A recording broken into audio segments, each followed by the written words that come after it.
থেকে বলবো যে 2025 সাল শুরু হয়ে গেল। তোমরা তো এক সপ্তাহ আগের থেকে খাওয়া দাওয়া পিকনিক শুরু করে দিয়েছো। আজকে কি আর আমার রান্না করার দরকার আছে? তাই খুব সাধারণ রান্না করে সাধারণভাবে বছরের প্রথম দিনটা কাটালাম। পিকনিক করতে বা কোথাও ঘুরতে যেতে আমার একদম ভালো লাগে না, কারণ পিকনিকে দুপুরে খাওয়াটা শেষ হওয়া মাত্রই মনে হয় যেন আরো বেশি করে ঠান্ডা লাগতে শুরু করে, আর তখন নিজের বিছানা কাঁথা কম্বলের কথাই মনে পড়ে। তো বছরের প্রথম দিনে যাত্রাটা শুরু করলাম কাতলা মাছ দিয়ে, আর তার সাথে ভগবানের কাছে প্রার্থনা করলাম যেন সারা বছর বেশ ভালোই কাটে আমাদের।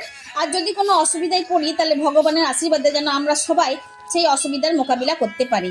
তো আমার সাধারণ রান্নাগুলি ছিল মাছ ভাজা, সেটা তোমরা করতে জানো।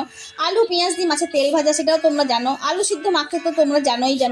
শুধু আলাদা করছি টমেটো দিয়ে ধনেপাতা দিয়ে মাছের ঝোল। টমেটো দিয়ে তো মশলা কষিয়ে নিয়েছিলাম, কিন্তু মাছের ঝোল যখন ফুটছিল তখন টমেটো রিং পিস ঝোলিয়ে দিয়ে দিয়েছিলাম, যার ফলে মাছের টমেটো ধনেপাতার ঝোল বেশ টকটক খেতে হয়েছিল। খুব সাধারণ রান্না, কিন্তু খেতে লাগলো খুব সুন্দর। পেটকে অসুবিধায় না ফেলে আজকে বেশ তৃপ্তি করে দুপুরবেলায় ভাত খেলাম। ভালো লাগলে সাবস্ক্রাইব করবে।